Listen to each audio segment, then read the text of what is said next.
nos propone un tema que yo creo que es muy interesante, el panorama de la literatura checa, voces destacadas, pero se va a centrar particularmente en las escritoras checas, en esas voces femeninas que tanto nos interesan y que tanto se diferencian de las voces masculinas, porque ahí es indiscutible que la voz femenina en la literatura es diferente y aporta una calidad y cualidad completamente diferente a la que aportan las voces masculinas. Así que, Mapi, me hace mucha ilusión estar hoy aquí contigo, muy contento de que sigas con tus investigaciones y te cedo la palabra para que nos ilustres en este tema tan interesante. Bueno, muchísimas gracias al Centro de Culturas del Lavas por contar aquí conmigo y también a Enrique por esta excelente presentación. Además, para permitirme hablar de una de mis pasiones, que es la literatura checa. Efectivamente, creo que es una combinación extraña, italiano y checo. Y impartir clases de las dos, que eso no es fácil. Sí, la verdad es que me considero afortunada, gracias por el departamento y ahora también en el departamento de italiano, ¿no? Porque al final son idiomas que no habla mucha gente. Bueno, el italiano sí, pero el checo es una lengua un tanto más extraña, sobre todo en el ámbito académico español. Y de hecho fue lo que me impulsó a coger el checo realmente. Era algo que me separaba un poco del resto, y buscando distintos idiomas y demás, República Checa me conquistó porque estaba en el centro mismo de la situación geográfica, ¿no?, de Europa, y siempre ha sido como ese puente, ¿no?, entre Oriente y Occidente y entre distintas literaturas. Entonces me llamaba muchísimo la atención, ¿no?, y que además ha jugado un rol muy importante en numerosos eventos históricos, y eso se ha visto también reflejado en su literatura.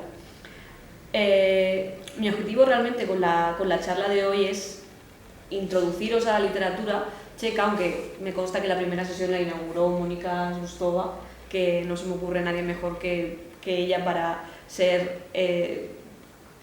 difusora, ¿no?, de la literatura checa en España. Pero bueno, yo realizaré un panorama general desde los inicios, bastante breve porque comentaba antes con Ángel que he tenido que dejar a muchos autores y autoras quizá al margen porque el tiempo es el que es y son muchos años de literatura.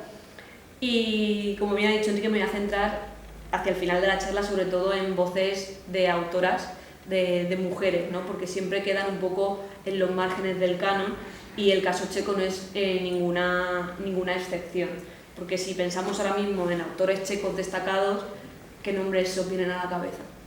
La Kundera. Y poco más, ¿no? Havel, porque ya asistimos a la conferencia claro, de Desgustos. Claro, pero está Kundera. Havel es conocido. Sí, Kundera, Havel, ¿no? Son todo voces masculinas. Si pensamos en literatura checa, pensamos en ellos. Incluso, bueno, habrá quien a lo mejor le recuerda a Kafka, ¿no? Que tuvimos también una charla la semana pasada hablando de si Kafka era checo, era alemán, claro, ¿no? Pues claro, hay voces más allá de ese canon, ¿no?, masculino que todos conocemos. Si tuviésemos más tiempo, como digo, quizá me remontaría muchísimo más atrás, profundizando en cada uno de los géneros, ¿no?, que se practicaban en el territorio bohemio, que es otro de los nombres, ¿no?, que reciben los territorios de República Checa. Pero bueno, la literatura en lengua checa propiamente llegará en el siglo XIV, pero es verdad que la actividad literaria es mucho anterior. De hecho, comienza con las obras en antiguo eslavo eclesiástico, gracias a Cirilo y Metodio, ¿no?, estos hermanos que traen la liturgia en antiguo eslavo eclesiástico y también en latín. Como digo, este primer periodo ya da muestras, ¿no?, de la actividad literaria que hay incipiente en República Checa, ¿vale? Y habrá que esperar al siglo XIV y a siglos posteriores para que veamos el primer gran momento de la literatura checa. Ya hacia finales del siglo XIII empezamos a ver algunas glosas y anotaciones de palabras en checo en el margen de los libros y demás, pero ya en el siglo XIV y siglo XV sí que tenemos obras escritas propiamente en lengua checa con la épica, ¿vale?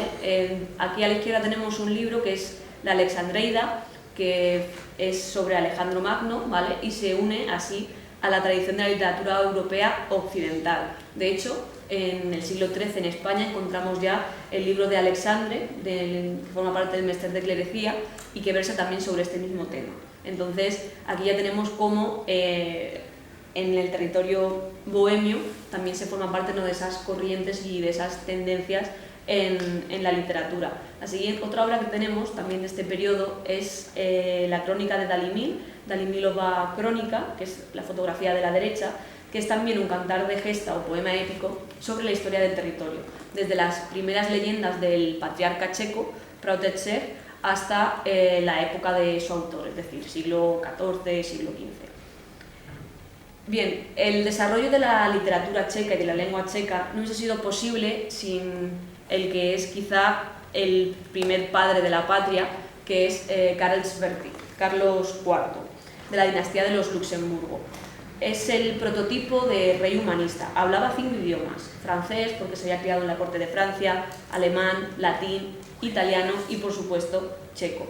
Fue un monarca que se ganó muy pronto el respeto del pueblo checo y también de todo el Sacro Imperio Romano-Germánico, porque fue de los primeros que sabía el idioma checo, conocía el idioma de su pueblo y también se volcó para convertir la ciudad de Praga no solo en el centro político del Estado, sino también en un centro cultural. Y gracias a él, desde Praga, pues va a llegar, por ejemplo, el escritor Francesco Petrarca, va a llegar a Italia, va a llegar desde Italia, introduciendo nuevas tendencias en la literatura checa y dando de nuevo un gran auge a la literatura en lengua checa.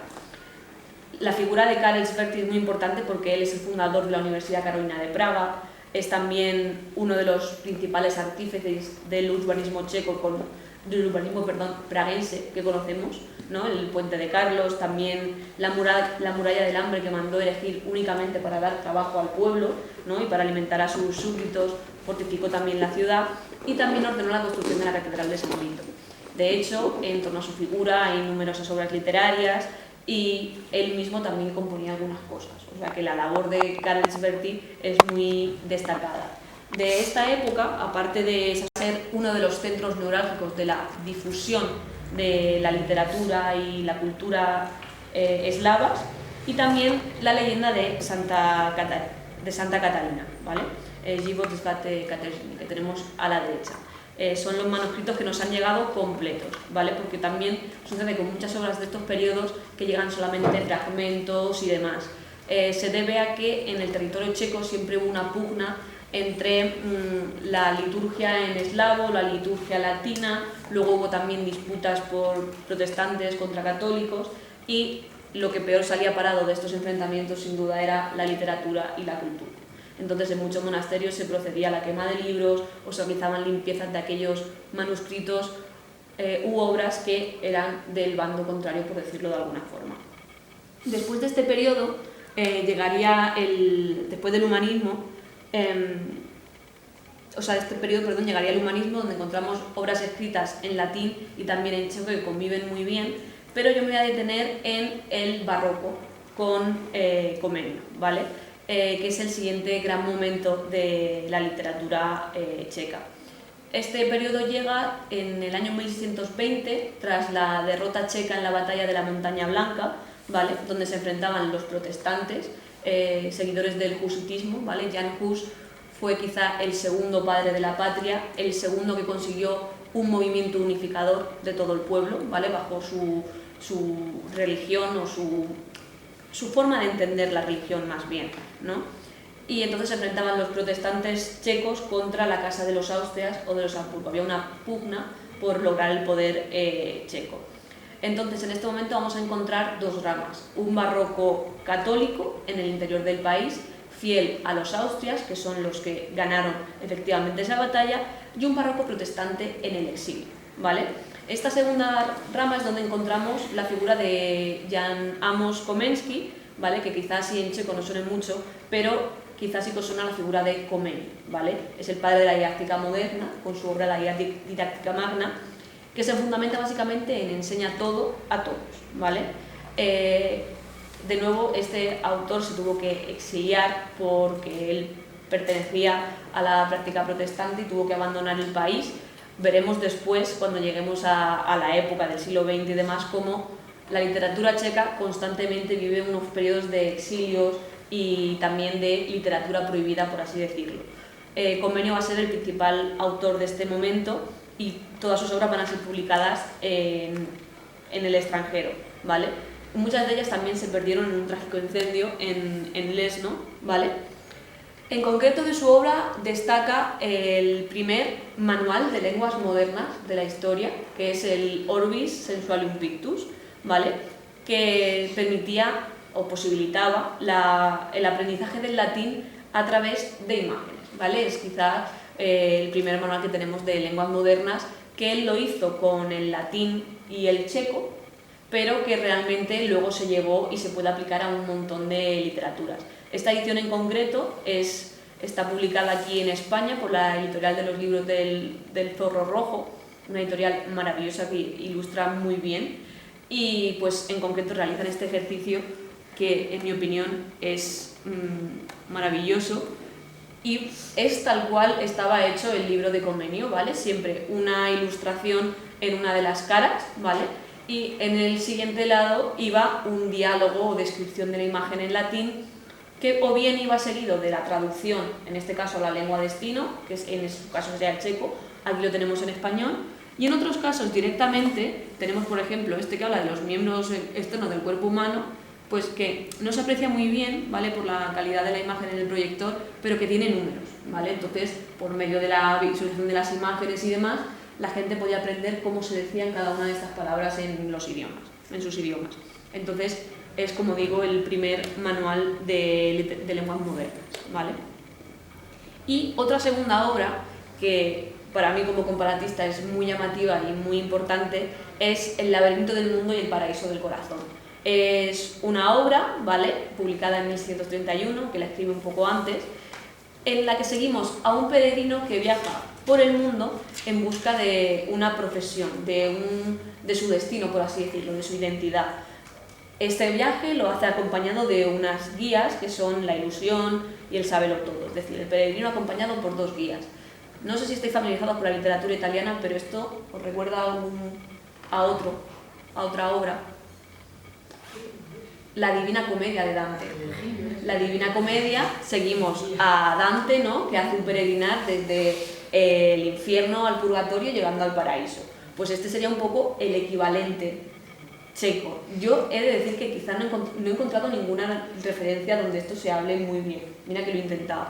Pero yo cuando estudié literatura checa la primera vez en la facultad, en cuanto me contaron el argumento dije, esto es la Divina Comedia de Dante, pero en versión checa, ¿no? Entonces es una obra que a mí me llama particularmente la atención.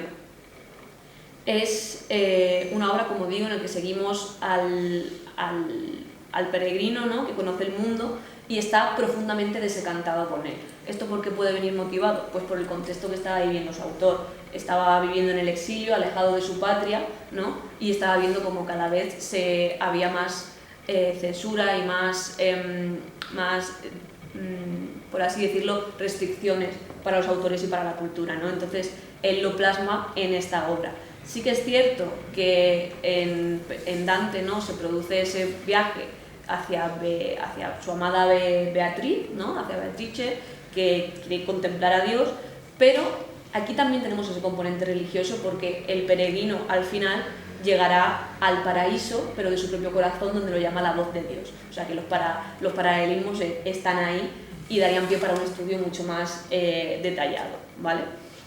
Y después del barroco, ¿vale?, encontramos el que seguramente sea mi momento favorito cuando llega la hora de explicar literatura, que es el del romanticismo, ¿vale? A mí el romanticismo es un movimiento que particularmente me llama mucho la atención. Y bueno, habréis notado que me he saltado el periodo de la Ilustración, ¿vale? Me he saltado el periodo de la Ilustración porque en esta época triunfó el despotismo ilustrado. Durante esta época se centralizó toda la Ilustración y la nación en Austria y un tercio de la población era alemana, ¿vale? Esto conlleva que la vida literaria se divida entre las obras en checo y las obras en alemán, pero sobre todo van a ser obras eminentemente alemanas debido a que el poder era germánico, por así decirlo. Y es verdad que durante ese periodo se están construyendo los ideales que nos van a llevar hacia este movimiento que es el Resurgimiento checo, ¿vale? El resurgimiento checo es una reacción al despotismo ilustrado de la dinastía de los Austrias, y esto, junto con la implantación desconsiderada del alemán en todos los ámbitos de la vida, además se limitaba gradualmente la independencia de los checos, ¿no? Esto lo que vino a causar fue a acrecentar la conciencia nacional de la nación checa moderna, ¿vale? Y este proceso se inició a finales del siglo XVIII, ¿vale? Y Jarmila tiene otro interés amoroso, hay otra persona que está interesada en Jarmila. Bien, pues Wilhelm, en un ataque de celos, mata a ese amante, o sea, a ese otro enamorado, a su rival, por así decirlo, y al final se entera de que esa persona a la que él ha matado es su padre, ¿vale? O sea, que es trágico y romántico de manera totalmente plena. Es verdad que la historia en sí no tiene mucho, la trama, como digo, es muy sencilla, pero Maja aprovechó este tema para exaltar la belleza del país checo, del paisaje checo, ¿vale? Y se sirve para ello de la lengua checa, que alcanza en esta obra una musicalidad y una plasticidad que hasta entonces no había conocido. Entonces es la primera obra donde tenemos un uso muy poético y muy cuidado del checo. Sí que es verdad que el argumento es breve, pero la calidad de la obra es indiscutible en cuanto a la belleza del lenguaje. De hecho, el inicio de esta obra, ¿vale?, es quizá una de las frases más conocidas de la literatura checa, que bueno, no contaba con que estuviese tan lejos el proyector, pero bueno, empieza Vil pozdní večer, první maj, večerní maj, vil lásky čar. Lo tenemos traducido al español, ¿vale?, por Clara Janés, y dice así, ¿no? Era noche cerrada, el día 1 de mayo, nocturno mayo, tiempo de amor. Este poema tiene muchísima relevancia, no ya solo por lo que estoy hablando del aspecto literario, sino también porque gracias a esta obra los checos celebran el Día de los Enamorados el 1 de mayo. O sea, ellos no creen en el 14 de febrero. El Día de los Enamorados checos es el 1 de mayo, igual que el Día del Trabajador. Y se celebra dándose un beso debajo de un cerezo en flor para traer la buena suerte y demás. O sea que Maja es sin duda el autor del amor, y el mes de mayo está bautizado en su honor como el mes de mayo y de Maja, por así decirlo. O sea que esto, como curiosidad, a mí siempre me ha llamado la atención. Si vais a Praga, al lado del castillo está la colina de Petrin, y tiene ahí un monumento donde el 1 de mayo todos los checos van a llevarle flores para que bendiga de cierta manera también su amor, ¿vale? Los otros dos autores más relevantes son Karel Jaromír Erben y Božena Němcová. Estos dos autores publicaron cuentos y leyendas tradicionales sacados del folclore checo, ¿vale? Van a tener un papel fundamental. En primer lugar, Erben, famoso por su obra Kitice, ¿vale?, que en español sería un ramillete, y es el ramillete de leyendas populares, ¿vale? Es una colección de poemas, unas 13 baladas, que se basan en leyendas y mitos, es decir, en el folclore.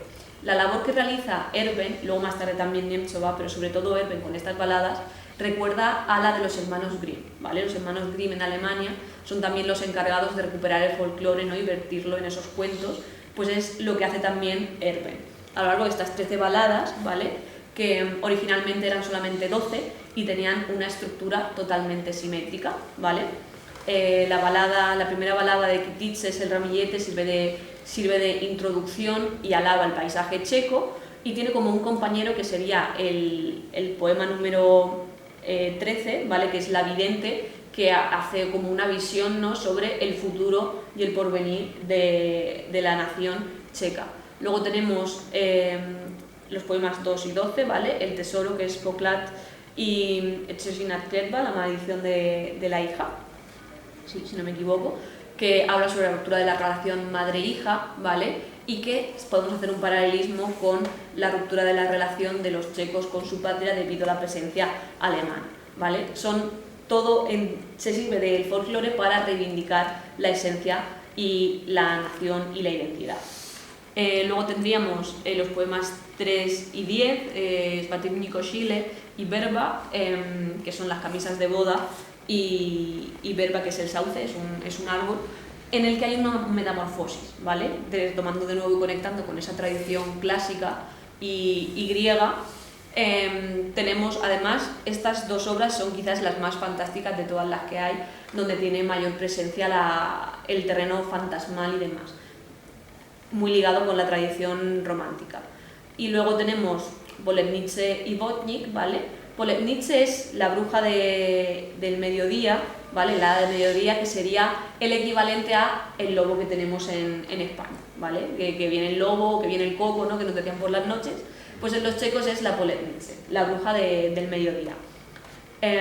Y luego finalmente teníamos Zlatý Kolovrat y Sahorowoloje, ¿vale? Que serían la cama de Sahor y la rueca de oro, ¿vale? Que recuerdan de nuevo a cuentos de la tradición de los hermanos Grimm, ¿vale? Por esa joven, ¿no?, que está tejiendo en el telar y sufre una maldición. Entonces, como veis, son obras que tienen muchas raíces con otra literatura, que aunque parezca algo totalmente ajeno, la literatura checa estaba ahí y tenía ciertos vínculos, ¿no? Y también demuestra que al final el clima histórico y el contexto histórico afecta a cada literatura, y cuando hay eventos globales, pues todas se ven afectadas. Y la siguiente autora, como digo, Božena Němcová, primera autora reconocida y una de las primeras mujeres del Resurgimiento checo.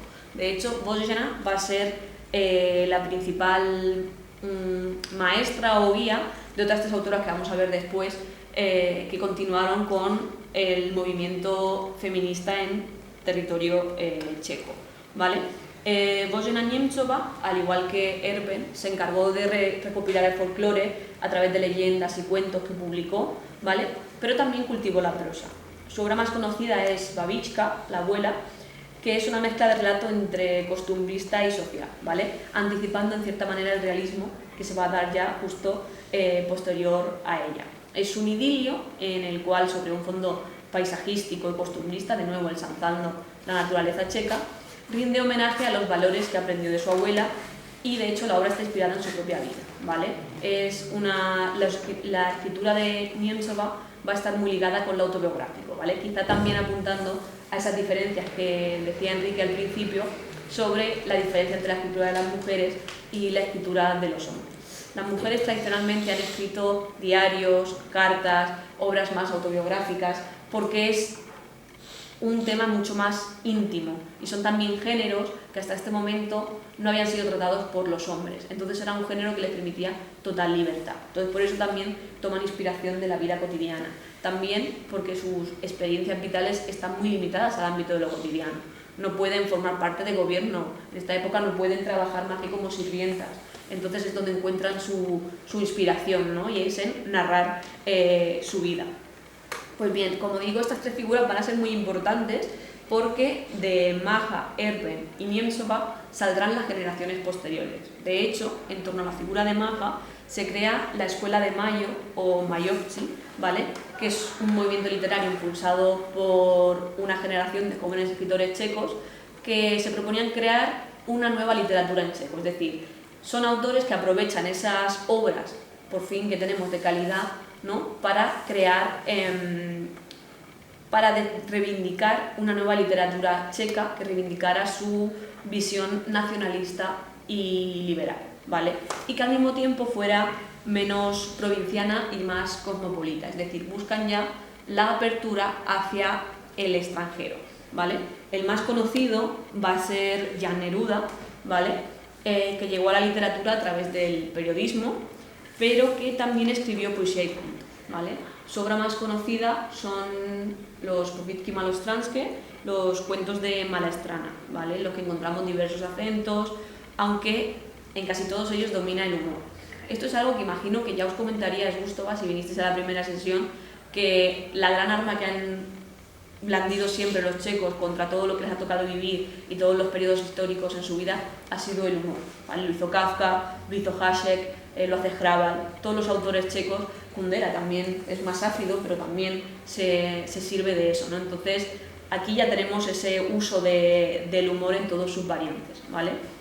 El autor supo hacer de los personajes una parte inolvidable del imaginario popular praguense y checo. De hecho, Malá Strana es uno de los barrios de la ciudad de Praga, que está justo al pie del castillo, y bueno, aparece totalmente representado, ¿no?, en la obra. El apellido Neruda os sonará porque hay dos teorías en torno a de quién tomó el nombre Pablo Neruda, ¿no? Porque él se llamaba Ricardo Neftalí Reyes y demás, su padre no quería que se dedicase a la literatura y él tuvo que escribir bajo su seudónimo, y una de las hipótesis de la crítica es que tomó el apellido, en este caso del autor checo, de Jan Neruda, ¿vale? O sea que esto ya más como curiosidad, también, ¿no? Ya traspasa fronteras. Y ahora empezamos con esta trilogía de mujeres, como digo, que sirvieron, ¿no?, de antecedente y de apertura y de precursoras para el movimiento emancipador de las mujeres checas, ¿vale? En primer lugar, Karolina Svietla, ¿vale? Que es quizá la responsable de la mejor prosa de toda la Escuela de Mayo, ¿vale? Y ella creó la Asociación de Producción Checa de Mujeres, ¿vale? Y el club de damas, ¿vale? Que realmente puede parecer, a sonar a que era un club donde quedaban a tomar el té y a coser, pero no, eran mujeres que quedaban para compartir lecturas, para hablar de sus preocupaciones, sus inquietudes y demás.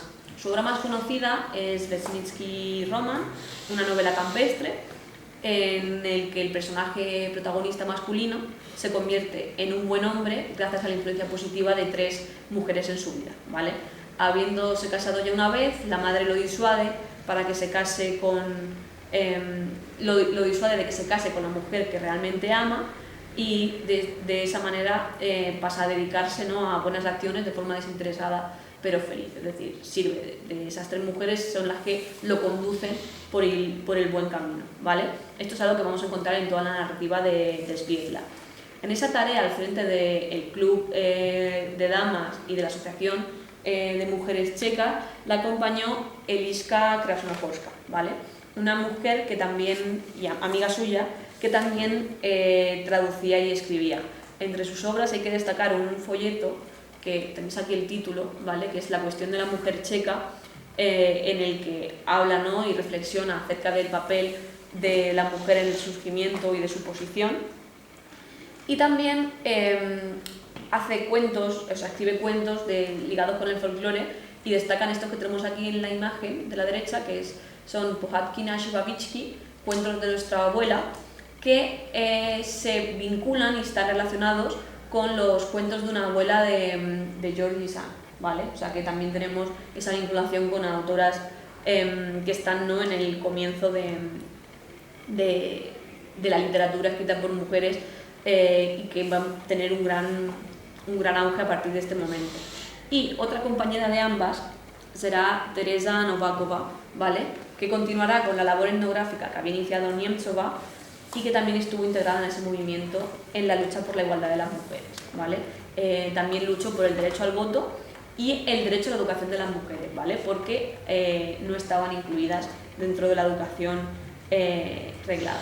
En este caso destaca la novela Malomiejski Roman, la novela de un pueblo pequeño, en la que narra el destino de la hija de otro autor checo, ¿vale?, que era Borowski, y que dedicó a su amiga Karolina Svietla, ¿vale? O sea, en este momento las redes de colaboración entre las autoras va a ser muy llamativa, porque al final todas ellas han estado vinculadas con ese club de damas y con esa asociación de mujeres checas, ¿vale? Entonces la colaboración entre ellas 3 es increíble y, claro, tienen muchos guiños hacia la obra de las demás. Ya digo que esta obra la dedica a Svietla, que fue su mentora. En este caso, esta obra es sobre todo una crítica al comportamiento de la sociedad burguesa, un comportamiento muy superficial, que pretende ser patriota, pero que solo persigue sus intereses y aficiones, ¿vale? Esto es algo que también vamos a encontrar tiene su equivalente, ¿no?, en la sociedad de la época, porque había como 2 tendencias dentro del Resurgimiento: los jóvenes checos y los viejos checos. Los viejos, que eran más partidarios de un diálogo y demás, y los jóvenes checos, que eran mucho más reaccionarios, ¿vale? Entonces aquí también se contraponen esos ideales y esos 2 tipos de luchas. Bien, pues hasta ahora, ¿no?, el viaje que hemos realizado era bastante lineal y continuo, más o menos, pero con el cambio de siglo las cosas se van a complicar un poco, ¿vale? Porque con el cambio de siglo se cuestionan todos los aspectos de la vida humana. desde lo teológico, lo moral y lo político, hasta tradiciones artísticas y literarias, ¿vale? Es por ello que la literatura del siglo XX checa, al igual que todas las literaturas, experimentaron una profunda transformación y se vio fuertemente influenciada por los eventos históricos y políticos de la época, ¿vale? Este periodo se caracterizó por una gran diversidad de estilos y movimientos literarios, así como por la aparición de los primeros autores de renombre internacional, ¿no? Esto que mencionábamos antes, Raval, Kafka, Kundera, Havel, todo a partir de este momento. Y son también autores que al principio del siglo pueden perfectamente militar en un movimiento, en una vanguardia, y luego cambiar su posición o que su narrativa experimente unos cambios y una evolución, ¿vale? La característica esencial del arte de este momento es el irracionalismo, ¿no? El intento de buscar la esencia de las cosas a través de la intuición o del inconsciente, no de la razón. Todo eso ha quedado de lado. En este momento el arte se va a convertir en un fiel reflejo de las experiencias traumáticas, ¿vale? Estamos hablando del siglo de las guerras mundiales, de eventos que van a crear un fuerte cambio en la sociedad. Estamos hablando de una población que ha visto ya las guerras de trincheras, ¿vale? Y todo lo que en ellas se vive. Esto se va a ver reflejado en la literatura. Con este cambio de siglo, la literatura checa se libró finalmente de esa necesidad de servir exclusivamente a la educación y a la extensión de la cultura nacional, ¿vale? Porque todas las obras que se habían publicado hasta este momento iban ligadas a perseguir la identidad checa, a distribuirla entre la sociedad, a reivindicarla, que también era muy necesario.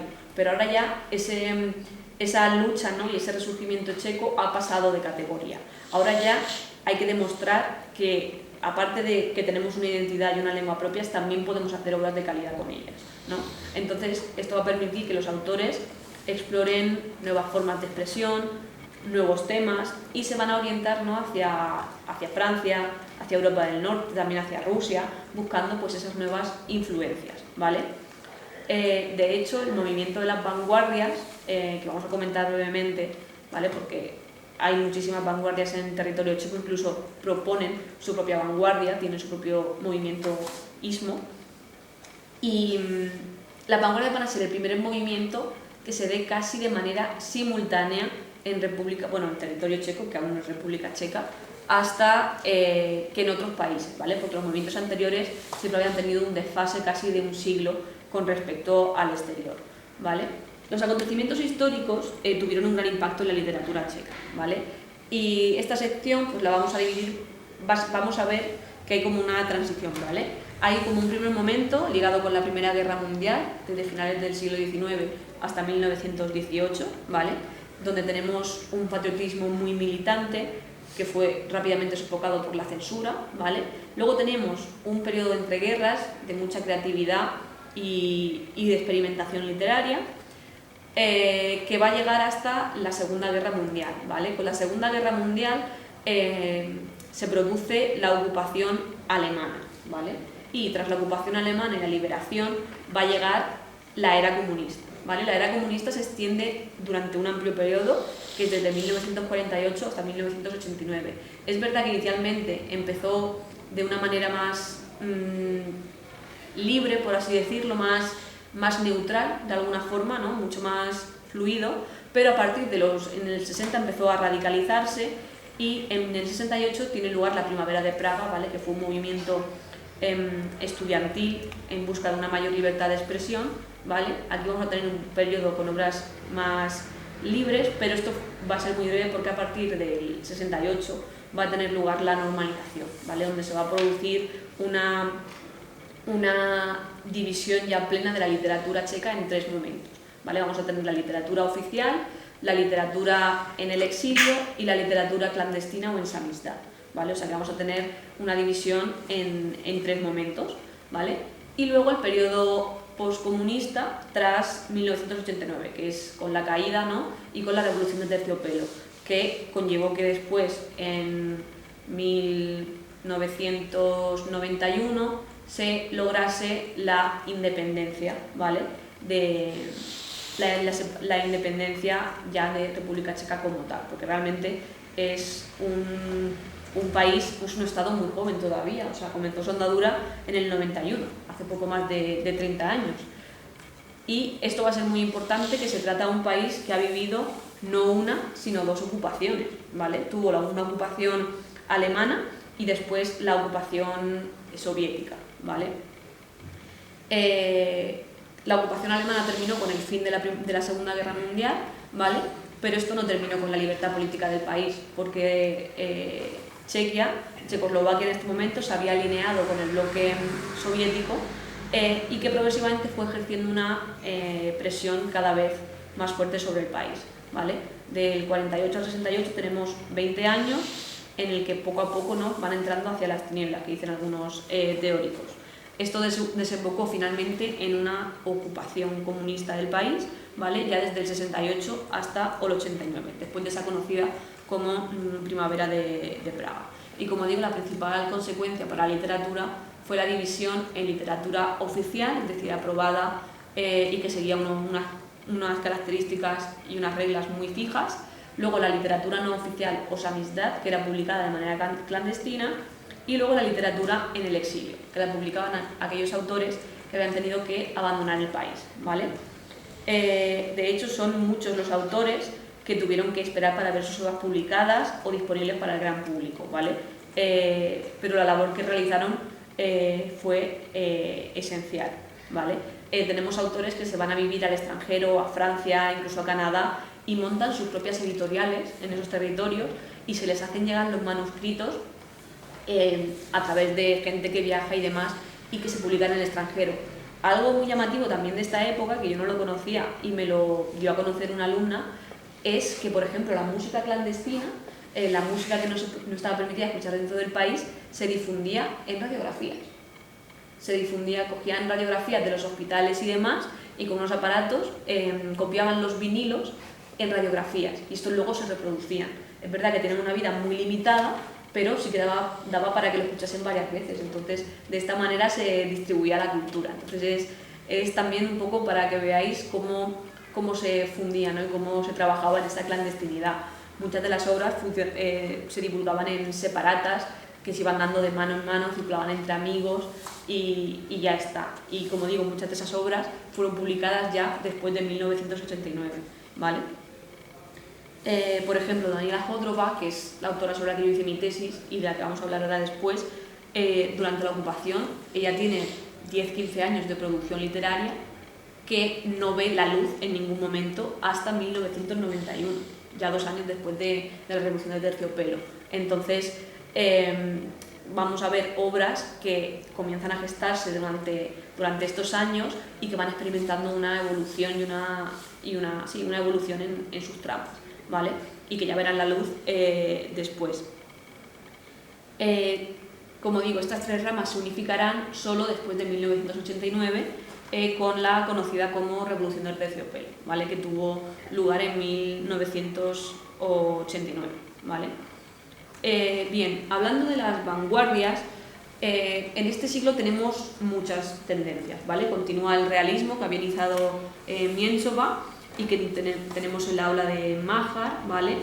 No Mahar, ¿vale?, que es otro autor, y luego aparecen nuevas corrientes, ¿vale? Por ejemplo, tenemos el simbolismo que practica Ottokar Brezina, ¿vale?, que empleaba los fenómenos del mundo visible como emblemas, ¿vale?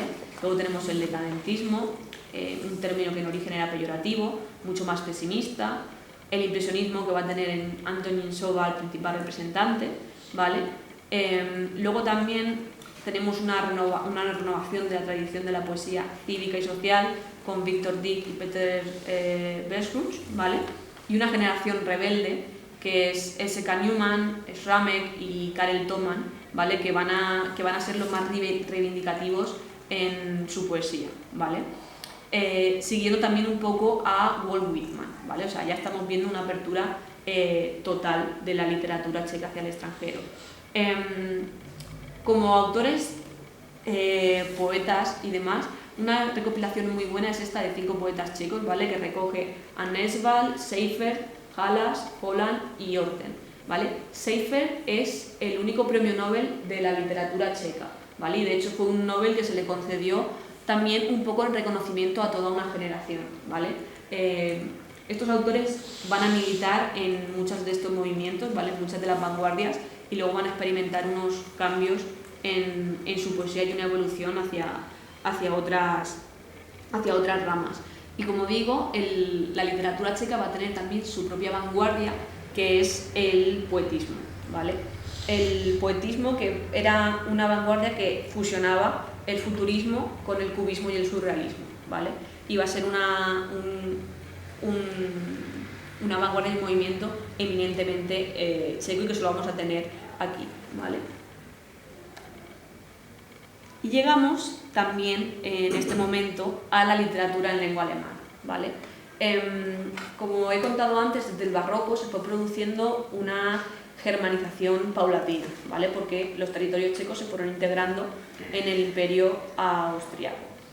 Tras el Resurgimiento, esa ola germanizante se mantendrá y vamos a tener que coexisten el alemán y el checo como lenguas de cultura, ¿vale? En lengua alemana destacan figuras como Rainer Maria Rilke, ¿vale? Y el autor por antonomasia hasta este momento va a ser Kafka, ¿vale? El debate sobre su identidad, ¿no? Si era checo, si era alemán, realmente no tiene final, ¿vale? Pero es que es algo que ni él mismo sabía. Yo estuvimos hablando de esto la semana pasada, porque realmente su principal trauma, y es lo que refleja en su literatura, es el conflicto que tiene con su identidad, porque no sabe si es checo, no sabe si es alemán, no sabe si es judío, ¿vale? Y es lo que intenta buscar a lo largo de toda su obra. A mí lo que me gustaría destacar de él es que estamos ante un genio, ¿vale? Que fue un gran innovador, capaz de revolucionar la prosa. Creó un estilo muy único que ha influido a Camus, a Sartre, a Kundera, a Borges también. Hay estudios ahora que incluso lo encuentran en Mónica Ojeda, en literatura latinoamericana, es decir, que tiene una sombra muy alargada, ¿vale? Yo lo que puedo decir es que la lengua es cierto que es alemana, pero los temas, los escenarios, los personajes son dignos hijos checos, ¿vale? Porque quien haya estado en Praga, en el castillo, y se adentre a leer El proceso, La metamorfosis, o incluso la obra del castillo, ¿vale? Podría imaginarse que Joseph K va a aparecer en cualquier momento por esas calles. O sea que los temas son eminentemente checos. Y como autor de transición entre esta literatura antes de la guerra y de después está Jaroslav Hašek, que me ha dicho Nina, que también comentó algo Mónica, ¿no? sobre el buen soldado Zweig. Hašek fue contemporáneo de Kafka, ¿vale? Y sus vidas van muy de la mano, ¿vale? De hecho, Hašek, junto a Kundera y a Čapek, van a ser los tres grandes autores que la literatura checa otorgó a la literatura universal durante este periodo, ¿vale? Junto con Kafka. Un rasgo característico, como he dicho antes, de los checos es el humor, ¿vale? Y uno de los rasgos característicos de Hašek es su gusto por la oralidad y la habilidad para presentarle los escritos y para representar lo grotesco y lo paradójico. La obra más conocida son Las aventuras del buen soldado Zweig, que realmente es una parodia, ¿no? de las autoridades del imperio austrohúngaro. Originalmente estuvo concebida en 6 tomos, ¿vale? Disponemos solamente de 4, el último inacabado, y bueno, es un libro que ha sido traducido a más de 50 idiomas, es una de las obras más traducidas que más se conocen de la literatura checa, ¿vale? Y básicamente un compendio de anécdotas y demás. Realmente es un personaje, ¿no? que no tiene familia, no tiene amigos, que antes de la guerra se dedica a vender perros robados, camuflándolos como que son de raza. Estamos ante un pícaro realmente al estilo del Lazarillo, que se busca la vida, ¿no? De la manera en la que puede para intentar medrar. Aquí no hay deseo de medrar, simplemente es ganarse la vida, ¿no? Hay una frase que resume muy bien la obra y el sentido de la guerra, ¿no? Y un poco la filosofía de vida del protagonista, que es Toxicly, ¿vale? Que quiere decir, eso quiere calma, eso quiere tranquilidad, en plan de no vamos a estresarnos, que cada cosa lleva su ritmo, ¿no? Que define muy bien toda la obra.